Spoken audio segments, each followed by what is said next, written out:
أعوذ بالله من الشيطان الرجيم. بسم الله الرحمن الرحيم. إنا أنزلناه في ليلة القدر وما أدراك ما ليلة القدر. ليلة القدر خير من 1000 شهر. تنزل الملائكة والروح فيها بإذن ربهم من كل أمر. سلام هي حتى مطلع الفجر. وقال النبي صلى الله عليه وسلم: من قام ليلة القدر إيمانا واحتسابا غفر له ما تقدم من ذنبه.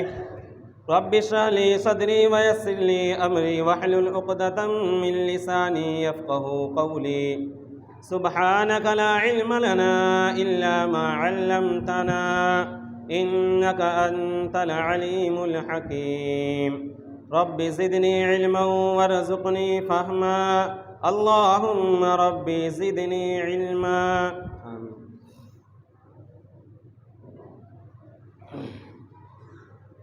برادران اسلام، حاضرین جمعہ، بزرگوں، نوجوان ساتھیوں، عزیز بچوں، پردہ نشی خواتین اسلام، آج رمضان المبارک کی 20ویں تاریخ ہے۔ رمضان المبارک کا 2 حصہ گزر چکا ہے اور 1 حصہ باقی ہے۔ یہ وہ مہینہ ہے جس میں نبی مکرم صلی اللہ علیہ وسلم کا عمل یہ رہا ہے کہ آپ صلی اللہ علیہ وسلم اس مہینے میں سب سے زیادہ خیر کے کام کیا کرتے تھے، اور اس مہینے کے آخری عشر میں سب سے زیادہ نبی مکرم صلی اللہ علیہ وسلم نیک اعمال اور اللہ رب العالمین کی عبادت کیا کرتے تھے۔ یہ وہ عشرہ ہے جس میں خصوصی طور پر چند چیزوں کو انجام دیا جاتا ہے، چند ایسے اعمال ہیں جن کو خصوصیت کے ساتھ کیا جاتا ہے۔ آئیے انہی کاموں اور انہی عملوں کو بیان کرتے ہیں، جس میں سب سے پہلے ہم یہ جانتے ہیں کہ اعتکاف کرنا کیسا ہے۔ نبی مکرم صلی اللہ علیہ وسلم کی زندگی کو اگر آپ دیکھیں تو آپ صلی اللہ علیہ وسلم کا طرز عمل یہ رہا ہے کہ اس مہینے کے آخری عشرے میں اللہ کے نبی صلی اللہ علیہ وسلم اپنے ایام کو اعتکاف میں گزارا کرتے تھے، اور جب نبی اکرم صلی اللہ علیہ وسلم کی وفات ہوئی، اس سال کا رمضان جو گزرا اس میں نبی مکرم صلی اللہ علیہ وسلم نے 10 دن کے بجائے 20 دن اعتکاف میں گزارا، اور نبی اکرم صلی اللہ علیہ وسلم نے اپنے امتیوں کو، ہمیں اور آپ کو یہ پیغام دیا کہ اگر ہم اللہ رب العالمین کا تقرب حاصل کرنا چاہتے ہیں، اللہ رب العالمین کی رضا اور اس کی خوشنودی حاصل کرتے ہیں، تو ہم نبی اکرم صلی اللہ علیہ وسلم کے اس طریقے کو اپناتے ہوئے اپنی بھی زندگی کے ایام کو اعتکاف میں گزاریں، اور ایک اللہ رب العالمین کی خوشنودی حاصل کرنے کا یہ ایک اعلیٰ قسم ہے، اور اس سے اللہ رب العالمین کی تقرب حاصل ہوتی ہے۔ جب ایک بندہ مومن اپنے آپ کو اعتکاف کے لیے وقف کر دیتا ہے تو پھر اس کے اپنے بال بچوں سے، اپنے گھر والوں سے کوئی تعلق نہیں ہوتا، کوئی اپنے دوست و احباب سے کوئی رشتہ نہیں ہوتا، وہ اپنے آپ کو اللہ رب العالمین کے لیے وقف کر دیتا ہے، اور اپنی ان زندگی کو، ان ایام کو اللہ رب العالمین کی عبادت میں، تلاوت قرآن مجید میں، اور توبہ و استغفار میں اور ذکر و اذکار میں گزارتا ہے، اللہ رب العالمین کی خوشنودی حاصل کرنے کی کوشش کرتا ہے۔ تو پھر ایسے شخص کے مقام اور مرتبے کو آپ سمجھیے کہ جب ایک بندہ مومن اپنے ان 10 دنوں کو اللہ رب العالمین کے لیے خاص کر دیا ہے، وہ اپنا رشتہ سب سے توڑ کر اپنے اپنوں سے اور اپنے احباب سے، اپنے اہل و عیال سے منہ موڑ کر ایک اللہ رب العالمین کی خوشنودی حاصل کرنے کی غرض سے، اور صرف اس کا مقصد یہ ہوتا ہے کہ ہمارے اس عمل سے، ہمارے اس کام سے ہمارا رب ہماری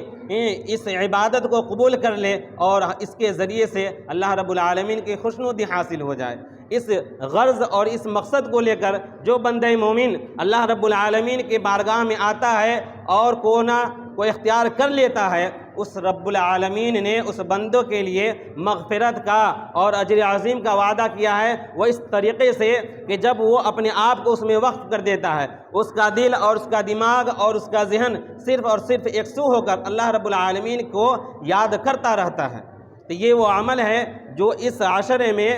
انجام دیا جاتا ہے۔ اور اس عشرے میں ایک ایسی رات ہے جس رات کے بارے میں اللہ رب العالمین نے ایک مکمل صورت اس نام سے نازل فرمایا اور یہ بتایا اور یہ پیغام دیا کہ جو تمہارے گزرے ایام چاہے جیسے بھی ہو، تمہاری راتیں جیسی بھی گزری ہو، لیکن آنے والی جو رات ہے جو شب قدر کے نام سے ہم جانتے ہیں، ان میں جو آنے والی رات ہے، طاق رات ہے، اس کو سستی اور کاہلی اور غفلت میں نہ گنوا دینا، بلکہ اس کی عظمت کو اور اس کے قدر و منزلت کو سمجھنے کی کوشش کرنا۔ قرآن کریم میں اللہ رب العالمین نے ایک سورت کو نازل فرمایا اور ہمیں اور آپ کو یہ پیغام دیا کہ اس سورت کو پڑھو، اس کو سمجھو اور اس کے تقاضے کو پورا کرو۔ اللہ رب العالمین نے ارشاد فرمایا انا انزلناہ فی لیلۃ القدر، کہ وہ رمضان المبارک کی لیلۃ القدر کی رات تھی جس میں اللہ رب العالمین نے قرآن کریم کو نازل فرمایا۔ وما ادراک ما لیلۃ القدر، اور اپنے نبی مکرم صلی اللہ علیہ وسلم سے اللہ رب العالمین خطاب کرتے ہوئے یہ کہا کہ اے نبی مکرم صلی اللہ علیہ وسلم، آپ کو کیا معلوم کہ یہ لیلۃ القدر کیا چیز ہے؟ اس کی اہمیت کے پیش نظر، اس کی افادیت اور اس کی فضیلت کے پیش نظر اللہ رب العالمین نے اپنے نبی کو ایک استفہام کے انداز میں، سوالیہ انداز میں یہ بتایا کہ یہ لیلۃ القدر ہے، آپ نہیں سمجھ سکتے۔ اس کی اہمیت اور اس کی فضیلت یہ ہے کہ اللہ نے خود بیان کیا کہ لیلۃ القدر خیر من الف شہر، یہ ایک رات 1000 مہینوں سے بہتر ہے۔ مفسرین لکھتے ہیں کہ 84 سال 4 مہینے کی عبادت ایک طرف اور اس ایک رات کی عبادت ایک طرف۔ اس رات میں ہوتا کیا ہے؟ تنزل الملائکۃ والروح فیہا باذن ربہم من کل امر، اللہ رب العالمین کے حکم سے فرشتے نازل ہوتے ہیں، روح الامین حضرت جبرائیل علیہ السلام نازل ہوتے ہیں، اپنے آپس میں سلام کرتے ہیں، مسلمانوں کو، ایمان والوں کو، ایمان والیوں کے اوپر سلامتی بھیجتے ہیں، سلام کرتے ہیں، اور یہ سلسلہ کب تک رہتا ہے؟ سلام ہی حتی مطلع الفجر، جب تک کہ طلوع فجر نہ ہو جائے، سورج نکل نہ جائے۔ یہ وہ رات ہے جس میں قرآن کریم کا نزول ہوا، یہ وہ رات ہے جس کی ایک رات کی عبادت 83 سال 4 مہینے سے زیادہ بہتر ہے۔ یہ وہ رات ہے جس میں بندہ اللہ رب العالمین سے سب سے زیادہ قریب ہوتا ہے۔ یہ وہ رات ہے جس میں ہمیں اللہ رب العالمین کی عبادت زیادہ کرنی چاہیے۔ یہ وہ رات ہے جس میں قرآن کریم کی تلاوت زیادہ ہونی چاہیے، قرآن کریم پہ غور و فکر زیادہ ہونی چاہیے، قیام اللیل لمبا ہونا چاہیے۔ یہ وہ رات ہے جس میں توبہ و استغفار اور اللہ رب العالمین کے سامنے دست سوال کرنی چاہیے، اللہ رب العالمین کے سامنے ہاتھ کو پھیلانا چاہیے اور دعا کرنی چاہیے۔ اس رات کو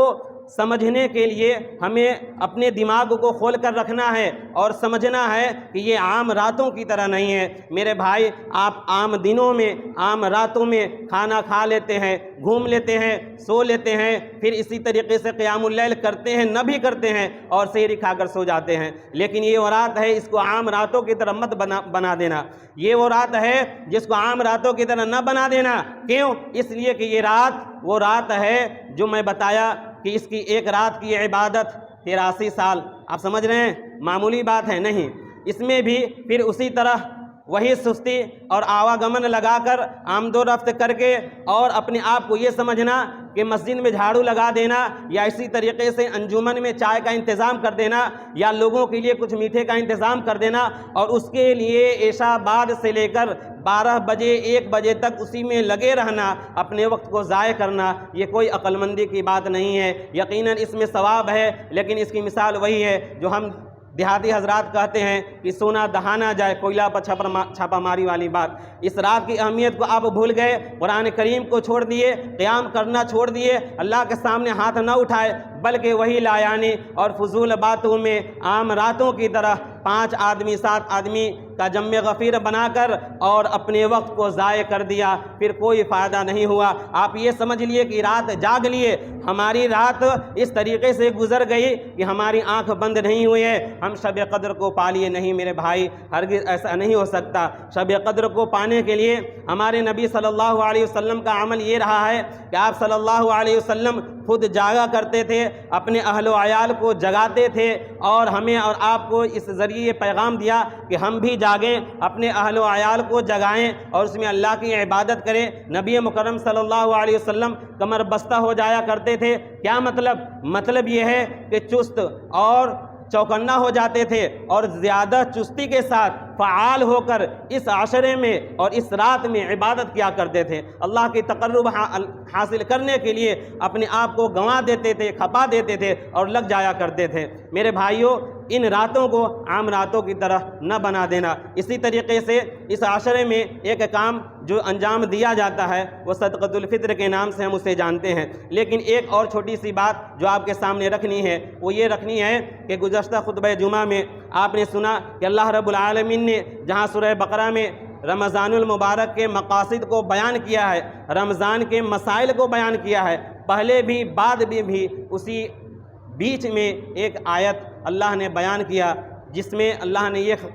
فرمایا وَإِذَا سَأَلَكَ عِبَادِي عَنِّي فَإِنِّي قَرِيبٌ أُجِيبُ دَعْوَةَ الدَّاعِ إِذَا دَعَانِ فَلْيَسْتَجِيبُوا لِي وَلْيُؤْمِنُوا بِي لَعَلَّهُمْ يَرْشُدُونَ۔ یہ کہ اللہ رب العالمین نبی مکرم صلی اللہ علیہ وسلم سے جب لوگ پوچھے وَإِذَا سَأَلَكَ عِبَادِي عَنِّي فَإِنِّي قَرِيبٌ، کہ اے نبی صلی اللہ علیہ وسلم میرے بندے میرے بارے میں جب آپ سے سوال کرے، پوچھے اپنے رب کے بارے میں، تو آپ جواب یہ دیجئے فَإِنِّي قَرِيبٌ۔ بلکہ اللہ نے خود جواب دیا کہ جو لوگ یہ کہتے ہیں میری دعا قبول نہیں ہو سکتی، میں بہت گنہگار ہوں، میری توبہ کیوں کر قبول ہو سکتی ہے؟ میرے بھائی، آپ کے ذہن میں اگر یہ بات ہے تو اس کو نکال دیجئے، آپ کے ذہن میں اگر یہ بات ہے تو اس کو دور کر دیجئے۔ اللہ رب العالمین اپنے ان بندوں سے قریب ہوتا ہے جو ایمان والے ہیں۔ اللہ رب العالمین اپنے ان بندوں کی تعریف کرتا ہے، اور تعریف کرتے ہوئے کچھ یوں بیان کرتا ہے الذین یقولون ربنا اننا آمنا فاغفر لنا ذنوبنا وکفر عنا سیئاتنا، کہ جو لوگ ایمان لائے، الذین یقولون ربنا، اور یہ کہے کہ ہمارا رب اللہ رب العالمین ہے،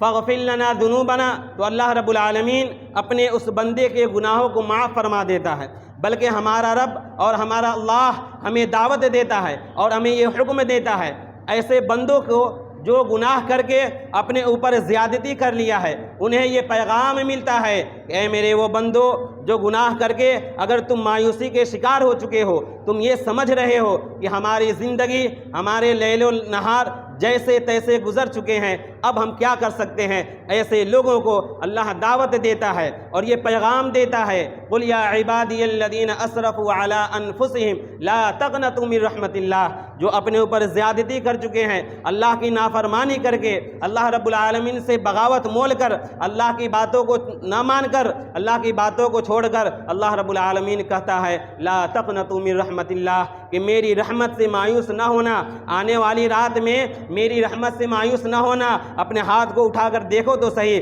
اپنے رب سے مانگو ایمان اور احتساب کے ساتھ، اپنے رب سے مانگو، تمہارا رب تمہاری دعا کو اور تمہاری توبہ کو قبول کرے گا۔ بلکہ اللہ رب العالمین ہمیں اور آپ کو یہ حکم دیتا ہے وَتُوبُوا إِلَى اللَّهِ جَمِيعًا أَيُّهَا الْمُؤْمِنُونَ لَعَلَّكُمْ تُفْلِحُونَ، کہ اے لوگو، اے ایمان والو، اگر کامیابی چاہتے ہو تو تم سب کے سب اللہ رب العالمین کے بارگاہ میں توبہ کرو۔ توبہ کے ذریعے انسان اللہ رب العالمین کا تقرب حاصل کرتا ہے، اور اس کے علاوہ اللہ رب العالمین اپنے ان بندوں کی تعریف کرتا ہے اور اس کے لیے خوشخبری سناتا ہے جو اللہ رب العالمین سے خالص اور سچی توبہ کرتا ہے، جیسا کہ اللہ تعالیٰ نے ارشاد فرمایا یا ایھا الذین آمنوا توبوا الی اللہ، یا ایھا الذین آمنوا توبوا الی اللہ توبۃ نصوحا، کہ اے ایمان والو تم اللہ رب العالمین کے سامنے سچی اور خالص توبہ کرو۔ سچی اور خالص توبہ کیا ہے؟ توبۃ نصوحا کیا ہے؟ توبۃ نصوحا یہ ہے کہ جب ہم اللہ رب العالمین کے سامنے ہاتھ اٹھائے دعا کرنے کے لیے، توبہ کرنے کے لیے، استغفار کرنے کے لیے، تو سب سے پہلی چیز جو ہمارے اندر ہونی چاہیے وہ اخلاص ہونی چاہیے، اخلاص اور خلوصیت کے ساتھ ہم اللہ رب العالمین سے مانگے۔ اس کے علاوہ یہ ہے کہ ہم جو غلط کام کر چکے ہیں اس پہ ہمیں شرمندگی ہونی چاہیے اور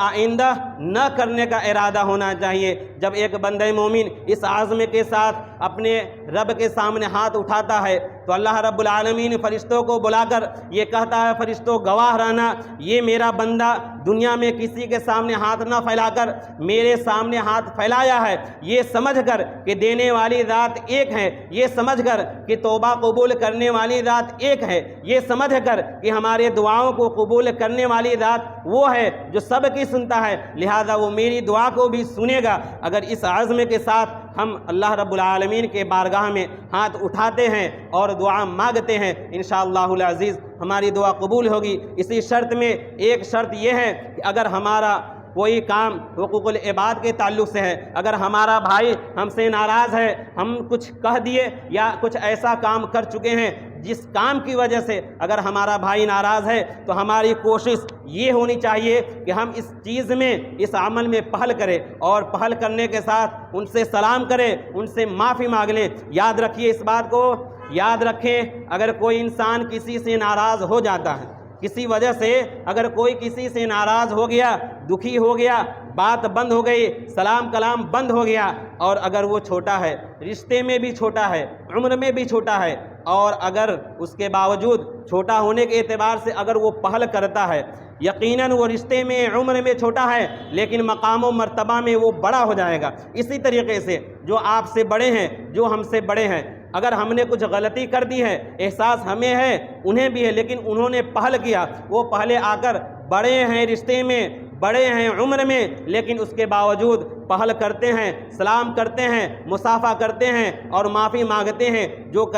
جو کہہ دیا، جو غلط ہو گئی، جو غلطی ہو گئی، معاف کر دیجئے۔ اگر ایسا کرتا ہے، وہ پہلے تو بڑا تھا، مزید بڑا ہو جائے گا، اس کا مقام مزید بڑھ جائے گا۔ اور اگر کوئی یہ سوچے میں اور اس سے کیسے، تو یہ میرے بھائی یہ انا والی بات ہے، ایسا نہیں سوچنا چاہیے۔ اللہ اس کی دعا کو قبول نہیں کرتا ہے جس کے دل کے اندر حسد ہو، اللہ اس کی دعا قبول نہیں کرتا ہے جس کے دل کے اندر بغض ہو، اللہ اس کی دعا کو رد کر دیتا ہے جس کی کمائی حلال کی نہ ہو بلکہ حرام کی ہو، اللہ اس کی دعا کو رد کر دیتا ہے جس کا بھائی اس سے ناراض ہو۔ ایک معمولی اللہ کا بندہ آپ ہیں، اللہ کے بندے ہم ہیں، ہم اپنے بھائی کو، اللہ کے بندے کو خوش نہیں کر سکتے تو پھر اللہ کو کیسے خوش کر سکتے ہیں؟ ذرا غور کیجئے، اس پہ سوچئے، غور کیجئے کہ ہمارا پڑوسی ہم سے خوش نہیں ہے، ہمارے رشتہ دار ہم سے خوش نہیں ہیں، ہمارا بھائی ہم سے ناراض ہے، خوش نہیں ہے، پھر ہم چلے ہیں اللہ کو راضی کرنے، اللہ کو خوش کرنے؟ ایسا نہیں ہو سکتا۔ پہلے اپنے بھائی کو خوش کیجئے، پہلے اپنے رشتہ دار کو خوش کیجئے، پہلے اپنے والدین کو خوش کیجئے۔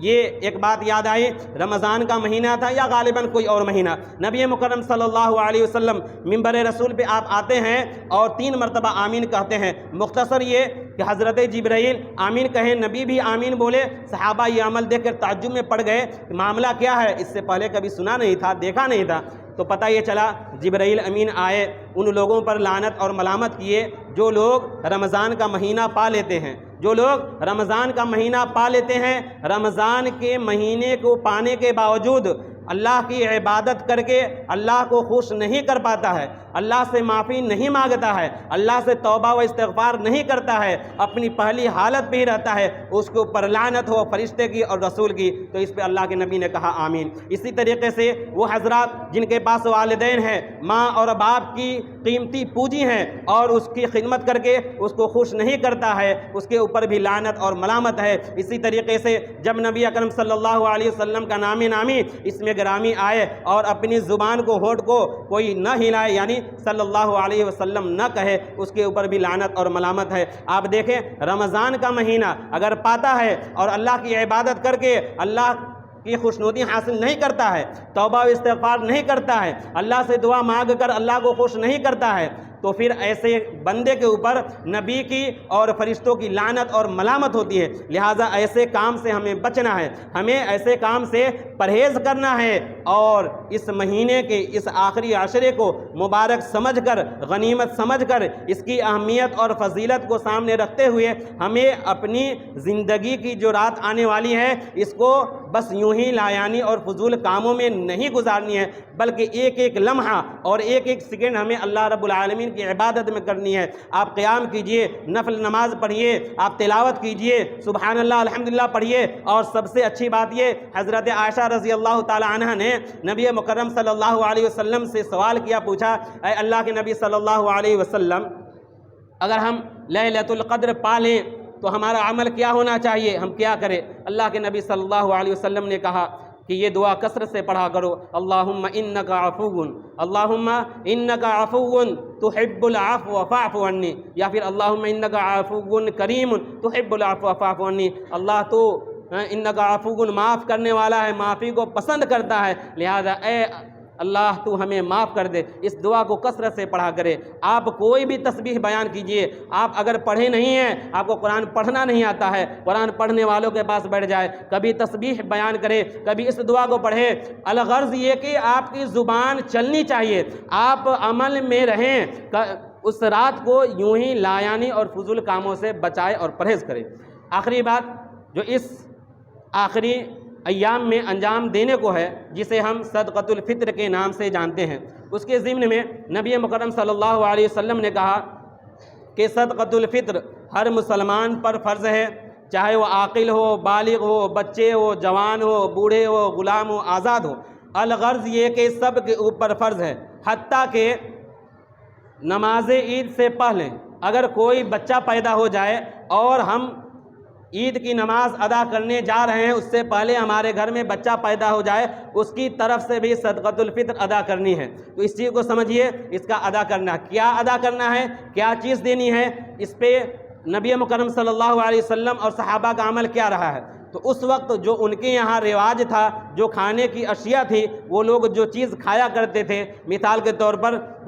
جیسے کہ کھجور، جیسے جو، اسی طریقے سے منقع، اسی طریقے سے پنیر، اور جو ان کی غذا تھی، ان سے وہ لوگ ایک سا یعنی 2.5 کلو یا 2 کلو 600 گرام ادا کیا جا سکتا ہے، راؤنڈ فگر ملا کر عام طور پر 2.5 کلو دیتے ہیں۔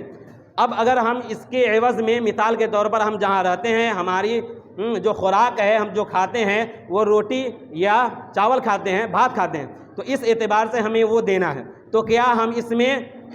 وہ چیز دیں جو کھاتے ہیں، یا پھر جو ہمیں فری میں مل جاتا ہے کچھ کم رقم میں، اس کو دینا ہے؟ جو کہنا چاہ رہا ہوں وہ یہ ہے کہ اصل میں ہمارا عمل یہ رہتا ہے کہ جب اپنی بات آتی ہے، اپنی ذات کی بات آتی ہے، اپنے کھانے اور پہننے کی بات آتی ہے، تو ہماری سوچ یہ ہوتی ہے ہمارا کھانا، ہمارا پہننا، ہمارا رہنا عمدہ ہونا چاہیے، کوالٹی اچھی ہونی چاہیے، سماج میں اپنے آپ کو دکھانے کے لیے، یا پھر اللہ نے نعمت دیا تو اس کا اظہار کرنے کے لیے۔ لیکن جب دینے کی بات آتی ہے تو پھر ہماری سوچ بدل جاتی ہے۔ میرے بھائی، میرا کہنا یہ ہے، اگر آپ عمدہ چاول کھاتے ہیں تو پھر وہی چاول ادا کیجئے جو آپ 11 مہینہ کھا کر آ رہے ہیں، اور اگر آپ وہ چاول کھاتے ہیں جو آپ کو ملتا ہے، چاہے وہ جیسا ہو، اگر آپ وہ کھانا پسند کر رہے ہیں تو پھر شوق سے آپ دے سکتے ہیں۔ اسی طریقے سے پچھلے سال یہ بات آئی تھی کہ کچھ حضرات ایسے گیہوں دے دیے تھے۔ یہ بات اس لیے کہہ رہا ہوں کہ جن کے اندر یہ ذہن میں یہ بات ہے وہ سوچ بدل لے، اس لیے کہ یہ کام کرنا نیکی کا کام ہے۔ اللہ کے نبی نے کہا اس کی حکمت کو بیان کرتے ہوئے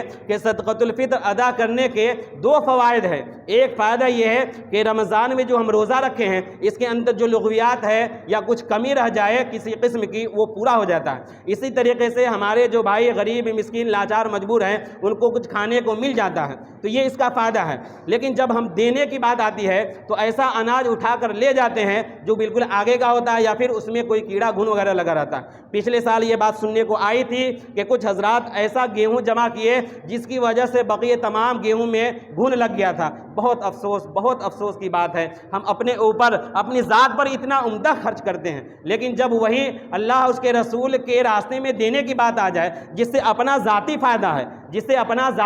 ہے، ایسا نہیں ہے کہ اگر ہم کہیں دے رہے کسی کو صرف وہیں تک محدود ہے، اسی کا فائدہ نہیں، اس سے آپ کا اپنا، ہمارا اپنا ذاتی فائدہ ہے۔ عام دنوں میں عام صدقہ کا بہت فائدہ ہے، لیکن جب یہ مہینہ آ جائے، میرے نبی کا عمل یہ رہا، خیر کے کام میں سخی اتنے ہو جاتے تھے جیسے تیز آندھی تیز آندھی آئے کس طرح آدمی کو اودھیا کر لے جاتا ہے، کوئی چیز ہوا کے ذریعے یہاں سے فوراً وہاں پہنچ جائے، اس طرح میرے نبی کا عمل رہا ہے۔ اور خاص طور سے آخر عشرے میں، اور اس میں ہی ہم صدقۃ الفطر ادا کرتے ہیں۔ تو میرے کہنے کا مقصد یہ ہے کہ جو بھی غلہ ہم دیں گے عمدہ ہونا چاہیے، جو ہم خود کے لیے پسند کرتے ہیں وہی دینا ہے، اس کے علاوہ اس کی جو رقم متعین کی جائے گی ہمیں وہ دینا ہے۔ ایک بات،